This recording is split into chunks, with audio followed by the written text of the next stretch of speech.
మంచిర్యాల జిల్లా చెన్నూరు పరిధిలో ప్రజలు కోతులతో భయభ్రాంతులకు గురవుతున్నారు.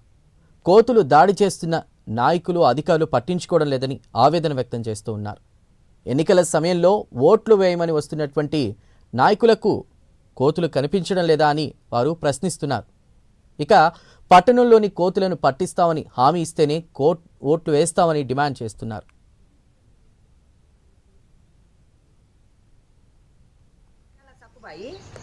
నేను మొన్న సంక్రాంతి పండుగకు నువ్వులు శనగపప్పు తెస్తే ఆ కోతులు ఏనంగా వచ్చినవేమో ఆ కోతులు నువ్వులను శనగపప్పును పట్టుకొని పోయినాయి. అంత అవి బుక్కలే సింపిని అంగడి చేసినాయి.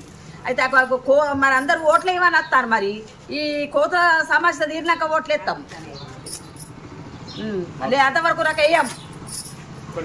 సమస్య తీర్థమని మాకు హామీ ఇస్తేనే ఓట్లు ఇస్తాం, లేకుంటే అయ్యాం. పేరు పెండాల సక్కుబాయి.